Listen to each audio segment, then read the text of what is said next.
Olá, gente, boa tarde. Vamos lá falar então hoje vamos mudar, né, nosso rumo da aula. Vamos falar sobre câncer de pele, né, hoje. Bora lá. A gente tem dois tipos de câncer de pele: os cânceres melanoma, que aqui a gente vai falar da diferença da nomenclatura, porque aqui o único lugar em que o sufixo "oma" não significa benigno, né? Melanoma, lembra que a gente falou melanoma, leucemia, são nomenclaturas especiais. Linfoma não Hodgkin, por exemplo, que tem o nome de quem o encontrou. Então a gente vai falar desses dois tipos de câncer de pele: o melanoma e o não melanoma, né? Os melanomas agora sendo cânceres malignos, cânceres extremamente agressivos, cuja capacidade de metástase é enorme, tá? Então, e os cânceres não melanoma, o sentido é sempre de que o aparecimento dos cânceres não melanoma sejam tratados, sejam rapidamente vistos, para que possam ser tratados para evitar o aparecimento do câncer melanoma, tá? Então vamos lá falar. O câncer não melanoma é o câncer mais frequente no Brasil. Ele apresenta altos percentuais de cura, né? Porque ele é facilmente detectado. Entre os tumores de pele, ele é o de maior incidência, o de mais baixa mortalidade, né? Então, assim, a gente sabe que existem muitos, porém a chance e a taxa de mortalidade para esse tipo de câncer é muito pequena. Ele é mais comum em adulto, a incidência começa por volta dos 40 anos, porém a gente sabe que com a exposição, né, aos raios solares, a média vem diminuindo. Hoje em dia vem aparecendo pessoas cada vez mais jovens com esse tipo de câncer, né? O aparecimento de novas formas de se colocar, né, sobre risco também. Hoje em dia a gente sabe desses bronzeamentos artificiais, né, porque os raios não são controlados, as máquinas não são calibradas. A gente sabe desse pessoal que hoje em dia tem feito esses bronzeamentos a jato, esses bronzeamentos a jatos, não que eu falo desses de pintura, que esses de pintura aparentemente são só pigmentos e não há comprovação de que eles possam ser cancerígenos, mas eu tô falando desses de exposição aos raios solares de forma extrema. As pessoas ficam 3, 4 horas e ainda jogando autobronzeadores, né, colorantes para facilitar e promover o mais rápido bronzeamento. Tudo isso a gente sabe o quanto pode fazer com que esses tipos de câncer comecem a incidir em pessoas cada vez mais jovens. A gente tem dois tipos mais comuns: o basocelular, que são 70% dos casos, então eles são mais incidentes, e o epidermoide.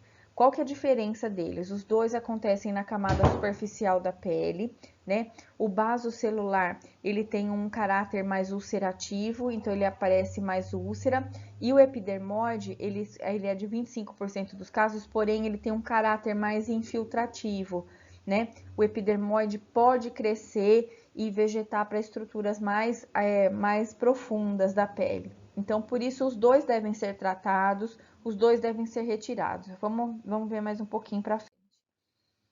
Os carcinomas basocelulares, então, eles são os mais comuns, não? Então, eles podem ser lesões, assim, levemente mais protuberantes à pele, ou lesões como a gente está vendo aqui, lesões ulcerativas, né? Então, eles são originários da epiderme, dos apêndices cutâneos. Então, se tiver pelo, essas coisas podem aparecer, né? São na camada mais basal, por exemplo, tá? Então, eles são na camada mais superficial. Estimativa de novos casos. Então, isso aqui são dados de 2012, 2010 até 2020, mas é mais incidente em mulheres do que em homens, né? O número de mortes é muito pequeno, né? Em relação ao número de casos que aparecem. Então, eles são cânceres que são altamente tratáveis. Aí a gente vai falar, o câncer epidermoide, ele é um pouquinho mais infiltrativo, tá? Ele causa um pouco mais de morte que o basocelular, mas a estatística é muito parecida. Então, a chance de morte por cânceres de pele não melanomas é muito baixa. Mas agora nós vamos falar de um câncer melanoma, que apesar de ter o nome de um tumor, como a gente fala, benigno, né? Ele é um tumor maligno, né? Ele é um câncer originado das células melanócitos, que são as responsáveis pela produção de melanina no nosso corpo. São responsáveis pelo tom, né, da nossa pele. É um câncer extremamente agressivo, ele é rápido e ele tem um alto poder em gerar metástase. A gente tem que pensar que a melanina é aquela que dá pigmento, então ela está localizada por toda a nossa superfície corporal. Então a chance dela causar metástase, ela tem uma facilidade em se filtrar, é muito grande, tá? Ela representa apenas 4% das neoplasias malignas, né? Apesar de ser mais grave, né, ele é mais grave por conta da facilidade que esse câncer tem em promover metástases. Então, geralmente, às vezes, quando se descobre o melanoma, a pessoa já tem uma ou duas metástases. Metástases geralmente são no fígado, no cérebro, tá? Ou no pulmão, tá? Então, isso faz com que a pessoa comece a ter consequências. Elas têm o sintoma, ela vai perceber que algo está errado quando ela já tem a metástase. E aí se descobre que, na verdade, surgiu daquela pinta, daquela mancha que começou a crescer e que ela não percebeu, tá bom? Vamos falar mais. Quais que são os sintomas? A lesão maligna é geralmente rosa e avermelhada. Nós vamos falar de como se caracterizam as lesões do melanoma. Apresenta crescimento lento, mas progressivo, né? Isso quer dizer que é uma pinta que cresce, é uma pinta que incomoda, é uma pinta que sangra, é uma pinta que coça. Ela tem um padrão diferente das demais pigmentações da pele, tá? Ela também apresenta geralmente, então, um aspecto diferente, pode ter um aspecto de ferida, pode ter ao redor lesões que cicatrizam e que depois desaparecem, que voltam, né? Pintas que crescem devagar, mas que coçam, que sangram, que apresentam alterações de cor, de consistência e de tamanho, tá? Ela pode também ter assimetria, geralmente ela é simétrica, diferente das pintas que têm bordas regulares, né? E ela apresenta uma formação meio irregular. Então, aqui a gente está vendo uma lesão bem característica, tá? Quais são os fatores de risco para o câncer de pele? O fator de câncer de risco geralmente são pessoas de pele, de olhos claros, a genética é muito importante e a exposição de forma inadvertida aos raios solares, tá? A idade, geralmente um câncer de pele, melanoma, é mais comum antes dos 40 anos, né? E diferente dos cânceres, carcinoma básico e espinocelular, ela aparece mais em homens do que mulher, tá? Exposição a solar, a queimadura do sol. A maior parte dos cânceres de pele ocorre em áreas que estão em contato com a luz solar. Então, geralmente são áreas que a gente se expõe continuamente, tá? Essa é considerada a principal causa do fator. Então, o câncer de pele pode surgir em qualquer pessoa, não apenas em pessoas que contêm esses fatores de risco. Ela é muito mais rara em pessoas que, né, que têm a pele negra, que têm a pele altamente pigmentada pela melanina, tá bom? E aí, aqui a gente tem alguns fatores que nos falam que pode, né, que uma pinta, que uma lesão possa ter características que a gente tem que ficar de olho. Então, a gente chama de o ABCD do exame físico da lesão. Hoje é o ABCDE, né? A vem de assimetria, então quer dizer que é assimétrica, ela não é com borda regular, ela tem uma assimetria, um lado é maior do que o outro. Ela tem bordas irregulares, né? Ó, vocês estão vendo que ela não é bem delimitada. Ela tem uma coloração com tons diferentes, uma variedade de cor. Ela tem um diâmetro geralmente maior que 6 centímetros e ela cresce, ela tem um crescimento lento, mas tem, e uma evolução. Elas mudam de tamanho, elas mudam de forma, elas começam a coçar, elas começam a sangrar, elas têm alteração na sua conformidade.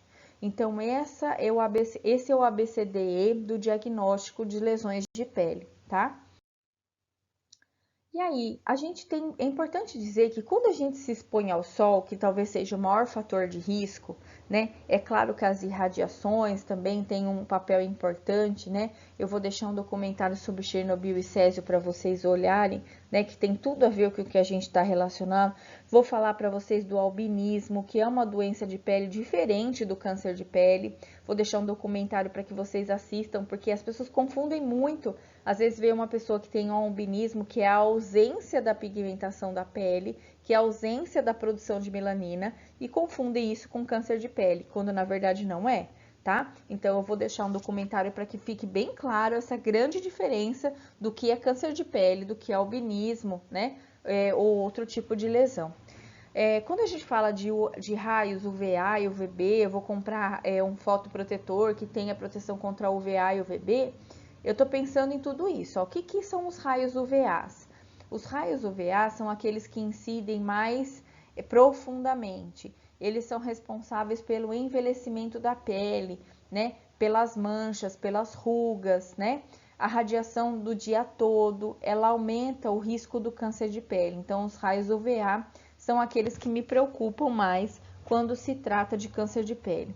Os raios UVB são aqueles que incidem mais superficialmente, eles são causadores da queimaduras de pele, seu pico de radiação está entre 10 e 16 horas, eles estimulam a produção de vitamina D, que é tão importante para a gente, que a gente deve sim se expor ao sol para sintetizar a vitamina D, que é tão importante para cabelos, ossos, pele, né? E também aumentam o risco dependendo da forma de incidência do câncer de pele, tá? Então, quando a gente fala dos raios UVA, os protetores, ele impede a absorção dos raios UVA e UVB quando os raios incidem no corpo, né? A ação do produto varia conforme o fator de proteção, né? Um filtro com um fator de proteção 15 permite que a pessoa permaneça no sol por 8 horas, por 8 vezes mais do que uma pessoa sem exposição, tá? Aqui é para mostrando um fotoprotetor, né? Tô longe de falar de marca aqui, do que é melhor, do que não é.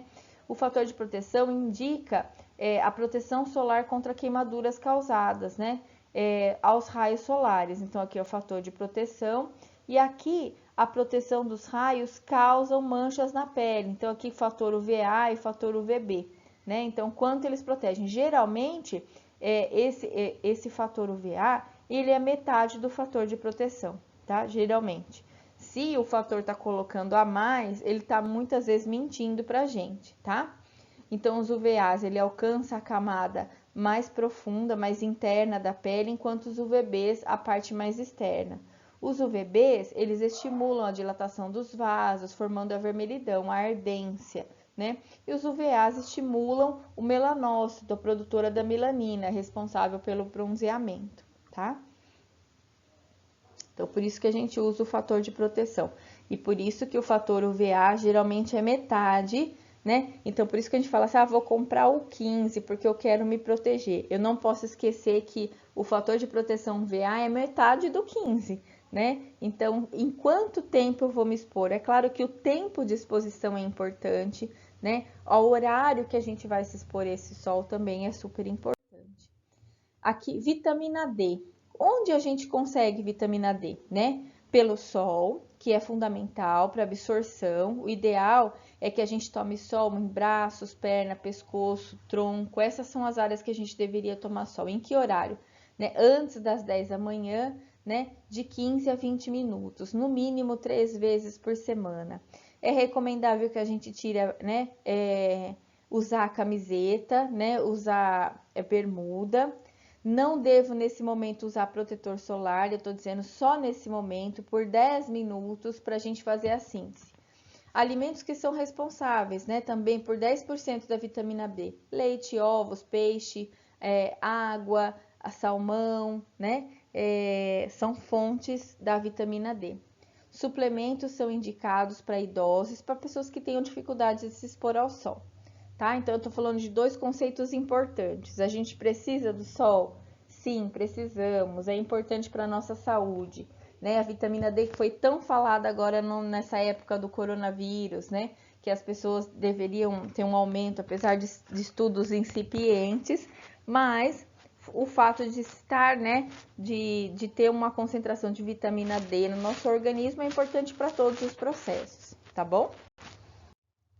E aqui eu trouxe para vocês, ó, o VA, o VB, aqui com a proteção solar, né? A gente fala proteção solar orgânica, é aqueles protetores solares que não formam uma camada, uma película, né?